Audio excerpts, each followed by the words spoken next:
Bukhari dan Muslim. So saya baca satu kisah A'lam As-Sahabah, cukup menarik kisah silaturahim. Saya sebut dua tokoh. Yang pertama Abdurrahman bin Auf, yang kedua Abu Darda radhiyallahu ta'ala anhu.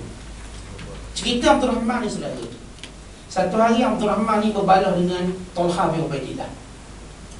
Berbalah. Berlaku antara kedua mereka tabang, tak layan, tak peduli. Satu hari Talha ni sakit. Bila Talha sakit, Abdurrahman bin Auf datang ziarah. Tak apalah, walaupun kita musuh, ada, maka dia datang ziarah. So bila datang ziarah, Talha tengok terkejut. Lalu kata Talha, ya Abdurrahman, anta khairun minni. Wahai Abdurrahman, kamu ni lebih baik daripada aku. Lalu kata Abdurrahman, jangan cakap macam tu, awak lebih baik pada aku. Bal anta khairun minni, kamu lebih baik pada aku. Lalu kata Talha, wahai Abdurrahman, aku sakit, walaupun kita bergaduh tak berapa elok, kamu datang ziarah. Aku ni, kalau sekiranya kamu sakit, aku tak fikir nak ziarah kamu. Kita kan kalau berbalah orang, biar dia mati tak apa, dia apa. Kan macam tu, perasaan tu ada. Tapi ada orang saudara, akhlak dia lain. Gaduh-gaduh, tapi bila sakit dia datang ziarah. Oh ni baik, luar biasa. Sebab tu sehingga Talha segan kepada Abdurrahman bin Auf. Kenapa? Ternyata Abdurrahman bin Auf seorang yang menjaga silaturahim. Berbalah dia. Sebab kita kata kalau tak nak berbalah mustahil. Kalau zaman Nabi SAW pada sahabat berbalah, itu perkara normal. Tapi bagaimana kita menghadapi perbalahan dan melanjutkan perbalahan, itu yang kita kena tahu. Kalau saudara kata, Ustaz, apalah saya tak suka lah orang Islam asyik berbalah. Ni orang buta sejarah. Cuba baca balik sejarah sahabat Nabi SAW. Mereka tak gaduh, balah. Bila dengan Abu Dhar berbalah, bertekak. Para sahabat bertekak sama-sama mereka. Tetapi yang perlu kita lihat bagaimana penyelesaian yang mereka buat. Itu kita kena tengok. Tawaduk, rendah hati, rendah diri. Bagaimana mereka cepat menghulurkan kemaafan, datang minta maaf. Bagaimana mereka tidak mengulangi benda sama dalam perbalahan. Bagaimana mereka berbalah dengan prinsip.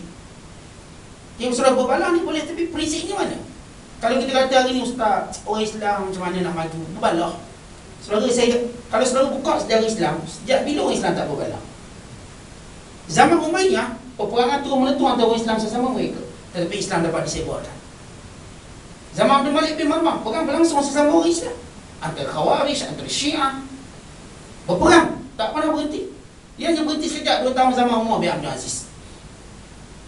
Umar bin Aziz wafat, naik Yazid bin Abdul Malik, bermula balik perang antara Khawarij. Umayyah dengan Abbasiyah berperang beratus tahun. Harun al-Rashid menyerang kota Andalusia yang diperintah oleh Khalifah Abdul Rahman Ad-Dakhili Al-Umawi. Al-Rashid tidak mahu tertegaknya kerajaan Umayyah sekali lagi, yang dahulu tertegak di Dimashq, berpindah ke Andalusia, Spanyol. Maka kota Baghdad cuba menafikan kuasa ini daripada muncul kembali, tapi tidak berjaya. Berperang, tapi dia tidak merugikan Islam. Islam terus berkembang. Perang sama berlaku. Artinya sudah orang yang kata apa Islam gaduh, bila nak kita nak menang. Tak, isunya sudah, kenapa sudah bergaduh? Dan bagaimana sudah nak selesai pergaduhan? Kalau sudah kata apa ni, zero gaduh, kita ni buta sejarah, bahkan kita tak tahu tentang asal-usul kejadian manusia. Tapi saudara berbalah pegang prinsip apa? Saya berbalah Ustaz sebab saya nak pertahankan Islam. Okey, carry on lah, jalan. Ustaz, saya berbalah sebab saya tahan projek saya. Rumah siapa banyak sikit. Projek awak dekat dunia lebihkan pada akhirat. Saya berbalah Ustaz sebab ni. Masing-masing tahu kenapa dia berbalah. Yang penting saudara, kita berjiwa jujur bila kita berbalah tentang apa. Dan bila kita berbalah, kita mesti berfikir mencari jalan macam mana kita nak mengurangkan perbalahan dan mengurangkan tepias perbalahan. Macam saya katakan, Abdurrahman bergaduh dengan Talha, tapi dia tidak mewujudkan satu jurang yang jauh. Time sakit, okey, tutup pergaduhan. Time mati, selesaikan pergaduhan. Tak mati pun masih lagi terus berbunga pergaduhan. Sudah kita kena kenal lah kalau kita gaduh dengan orang. Masih sakit, kita ziarah.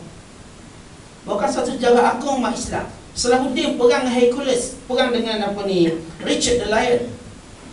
Tapi bila Richard the Lion sakit, Salahuddin pergi melawan dan tidak mengambil kesempatan sakit pemimpin untuk menyerang balas. Tak, biar awak sihat dulu, kita lawan cara adik, sihat sama sihat. So luar biasa. Walau Salahuddin boleh ambil kesempatan, ketika Richard Layang sakit untuk terus memimpin kemenangan. Tapi Islam bukan jadi gopoh nak menang. Sebab itu menang Islam dengan kemuliaan dan mencatat sejarah yang tidak mungkin terpadam kemuliaan. Sampai hari ini orang ingat Salahuddin Al-Ayyubi. So tidak ada seorang pun mencela Salahuddin di kalangan orang Kristian. Sebab cara perang ni luar biasa. Dia boleh ziarah pemimpin Kristian. Dia boleh berhak kepada padri. Tak ada masalah. Tapi dia nak beritahu tentang kebenaran. Itu dia. Kebenaran dengan adab-adab yang dipelihara.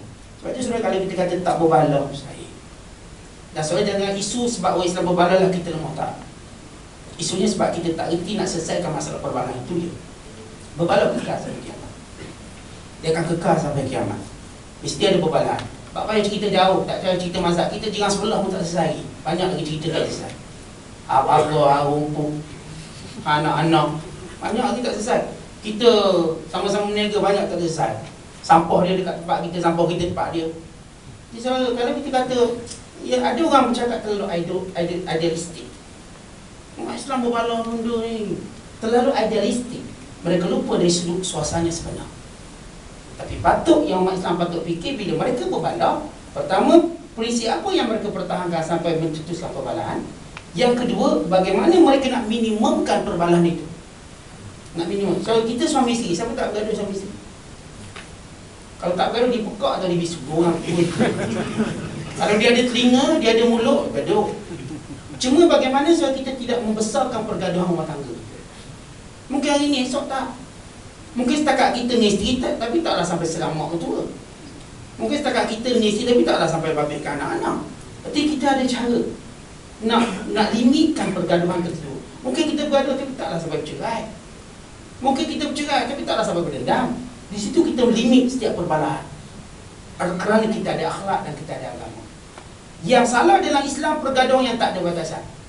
Cerai satu, santau pula. Dah cerai dah selesai, dah bukan bini kamu. Halang pula janda kahwin lain.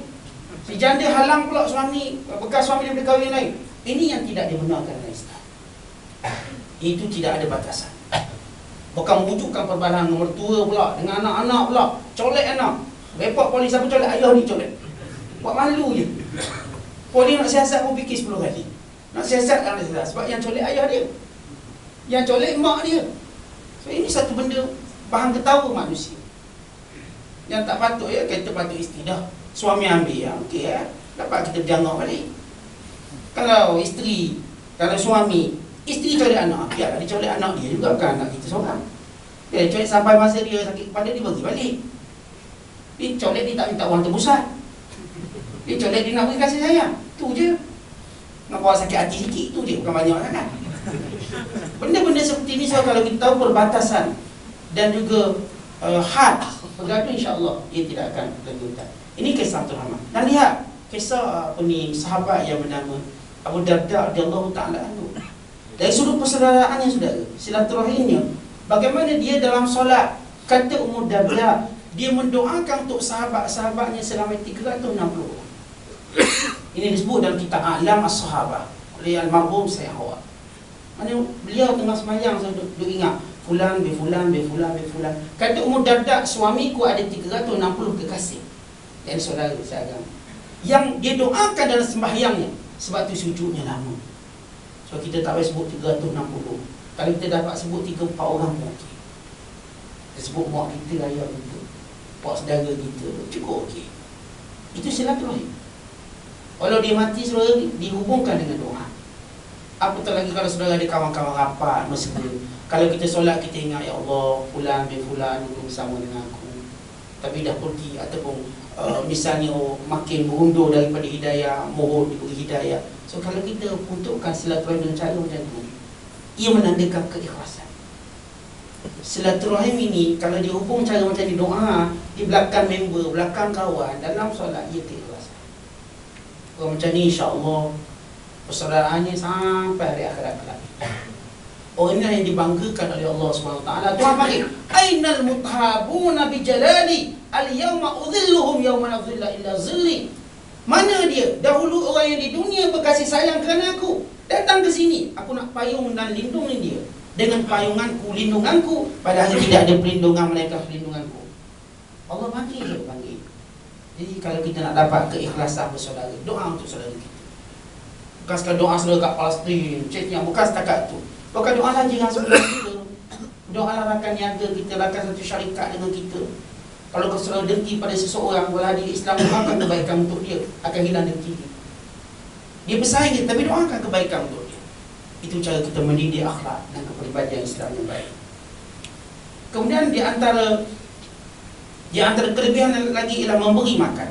Lebih-lebih lagi pada golongan fakir, miskin, anak yatim dan mereka yang amat memerlukan. Di sampingnya merupakan tanggungjawab Muslim, bahkan ia juga sebagai tanggungjawab kemanusiaan. Kerana seluruh manusia amat bencikan kelaparan dan kebuluran. Justru dengan sikap seperti ini boleh menambahkan kasih sayang dan penghormatan sesama manusia. Kisah ataupun bagaimana Allah Ta'ala puji orang-orang yang memberi makan kerana Allah. Wa yut'imuna at-ta'ama 'ala hubbihi miskinan wa yatiman wa asira innama nut'imukum liwajhillah la nuridu minkum jazaa'an wala syukura. Kata Allah Ta'ala dalam memuji sifat orang-orang yang beriman, yang mewarisi syurga, iaitu mereka ni memberi makan dalam keadaan mereka sayang makanan tu. Kata Imam Mawardi rahimahullah penafsiran ayat ni, pertama sifat mereka ni sayang pada makanan tu, tapi mereka beri makan juga pada orang. Yang kedua, makanan tu sikit. Kalau beri ni tak cukup, tapi mereka beri juga. Maka Allah puji dalam Quran. Kata ulama tafsir, sebab tu ayat ni sebagaimana dinakalkan oleh Allamah Syekh Tawli Sya'rawi dalam Khawatir. Zaman dulu saudara, tawanan-tawanan perang tidak dipenjarakan. Zaman Nabi SAW. Itu tawanan perang Badar. Rasulullah berjaya menawan sejumlah orang-orang musyrik Mekah. Tapi Rasulullah tak penjarakan mereka. Rasulullah lepaskan mereka duduk dalam masyarakat Madinah. Maka mereka orang tengok orang Islam ni, sembahyang ni, mereka tengok, biar mereka tengok masyarakat Islam. Nabi tak ada letak satu penjara. Sepakat ulama' zaman Rasulullah tak ada penjara. Kalau orang tu degil sangat, boleh Nabi ikat dekat tiang masjid.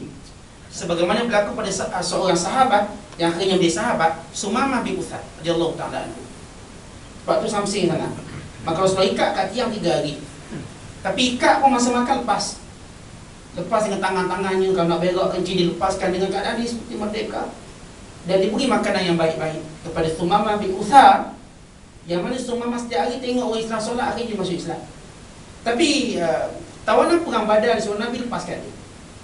Tapi tidak boleh balik Mekah. Duduk sekitar Madinah. Lalu mereka pun minta makanan. Mana makanan, kami lapar. Mereka pergi rumah Fatimah, mereka pergi rumah Aisyah radhiyallahu ta'ala anhumah, mereka pergi sekian-sekian rumah. Lalu keluarlah mereka, kami pun makanan tak banyak, tapi tak apalah, ambillah makanan. Walau ni tawanan perang Asirah. Tawanan perang bukan saudara mara, bukan. Menunjukkan betapa pemurahnya mereka dalam memberi makan.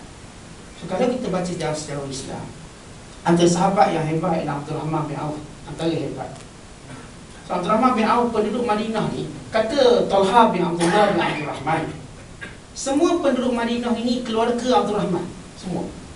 Maksudnya saudara Abdul Rahman ni punya hebat, dia menjadikan seluruh penduduk Madinah ni keluarga dia. Kalau susah, kalau tak ada makan, kalau lapar, datang jumpa dia. Hartanya dibagi 3. 1/3 untuk orang hutang, 1/3 saudara untuk orang hutang, 1/3 untuk dihadiahkan. Hadiah, pergi siapa-siapa yang nak. Dan 1/3 lagi dia bayar hutang orang. Siapa ada hutang tu bayar. Itu cara pembahagian harta Abdul Rahman bin Auf. Sehingga orang menganggap, orang Madinah kata Abdul Rahman semua ayah mereka, ayah. Semua An-Nas ayah di Abdul Rahman, kata Abdullah, kata Talha bin Abdullah bin Abdul bin Auf. Semua penduduk Madinah ini adalah keluarga Abdul Rahman. Siapa tak ada makan, tak ada minum, ada masalah hutang, jumpa Abdul Rahman. Sehingga Abdul Rahman bagi macam tu harta dia. 1/3 untuk orang hutang, ambil hutang. 1/3 bayar hutang orang. Awak ada hutang siapa? Saya bayar. Saya bayarkan. Dan 1/3 untuk beri saja. Itu Allah berkati harta Abdul Rahman. Sehingga kata Nabi SAW, Abdul Rahman ni dia angkat batu pun ada duit pun. Dia punya berkat. Dia angkat apa pun akan keluar rezeki. Dia punya keberkatan sebab cara dia memberi makan kepada orang-orang yang memerlukan. So ini akhlak yang luar biasa. Kita kadang-kadang nak jadi Abdul Rahman satu aspek je, nak kaya je. Dia tak datang ke masjid, tak datang solat, kita nak minta Abdul Rahman Ustaz berjaya berniaga. Tapi masjid tak nampak kata hidung. Ini Abdul Rahman mana ni? Ini Abdul Rahman Mujam. Seorang lagi yang bunuh Umar Khattab. Ini bukan Abdul Rahman bin Auf. Kita satu aspek nak macam Abdul Rahman lah, nak kaya, niaga. Tapi aspek beragama, aspek tolong orang tak ada. Cuma aspek kaya je. Nah, itu tak betul. Abdul Rahman sekerat. Kalau kita nak contoh Abdul Rahman, baca betul-betul. Ni kita perlu orang-orang yang nak membina kekayaan. Yang Allah uji dia kekayaan untuk membaca tokoh Abdul Rahman bin Auf, supaya mereka lihat bagaimana tanggungjawab mereka lebih besar. Dan harta yang Allah berikan kepada mereka. Yang dapat ilmu pula baca kisah-kisah para alim ulama, supaya mereka tahu betapa besarnya tanggungjawab ilmu. Bukan ilmu untuk berbangga, tanggungjawab untuk disebarkan kepada semua orang. Dan orang yang ada kekuatan, bacalah kisah mujahidin yang berperang, supaya mereka tahu kekuatan mereka perlu digunakan untuk mempertahankan Islam. Setiap orang kalau Tuhan beri dia kelebihan berfikir, mencari ikon, mencari contoh macam mana saya nak sebarkan kelebihan ini. Yang ada ramai anak, maka cari ikon tentang sahabat-sahabat yang ramai anak. Dia buat apa anak-anak dia? Tapi kita taklah biarkan anak-anak dia ramai, cuma bangga 10 orang. Tapi anak-anak kita tidak diberikan kekuatan menjadi pembela Islam. Maka benda ni yang kita nak ubah dalam kehidupan seharian kita. Qiyamul Lail, kerana ia merupakan jambatan dan hubungan dengan pencipta yang Maha Agung. Tak kala manusia dibuai mimpi indah, bersifat dengan sifat seperti orang mati kan tidur, terdapat sekelompok manusia yang beriman dan bertakwa bangkit dan menjauhkan daripada hamparan tempat tidurnya semata-mata beribadat mengabdikan diri pada Allah Rabbul Alamin yang gaib sebagai lambang kesyukuran, kepatuhan kepada Allah, bukan lambang keikhlasan. 4 sifat tersebut melayakkan seorang menjadi penghuni syurga Allah. Semoga kita semua tergolong dalam golongan orang yang memiliki sifat tersebut. Amin. Nabi SAW menyatakan, kamu ada 4 sifat ni, kamulah penghuni syurga salam, Darus Salam. Tadkhulul jannata bisalam. Setengah ulama kata ai jannatas salam, masuk syurga as-salam. Itu kerana apa disebut as-salam? Apabila nak masuk syurga, mereka kata salam qaulan min rabbir rahim. Maka ucapan selamat dari Tuhanmu yang Maha Pengasihi, yang Maha Mengasihanimu. Maka ini 4 amalan. Sebenarnya tidaklah sukar dan lebih tidak sukar kalau kita berdoa kepada Allah supaya kita dapat mewarisi sifat ini. Dia tidaklah sukar kalau kita kaitkan dengan kekuatan fizikal kita. Tetapi dalam masa sama dia akan menjadi lebih mudah kalau kita berdoa kepada Allah, ya Allah, ringankan tubuhku untuk qiyam, ringankan seluruh kekuatanku untuk buat kebaikan ini. InsyaAllah Allah beri kepada kita. Dalam Al-Quran, kelebihan yang disebut di sini, di antara surah An-Nisa, wa idza huyitum bi tahiyyatin fahayyu bi ahsana minha aw rudduha innallaha kana ala kulli syai'in hasiba. Bila kamu dihormati dengan suatu penghormatan, maka balaslah penghormatan itu dengan lebih baik atau balas dengan serupa.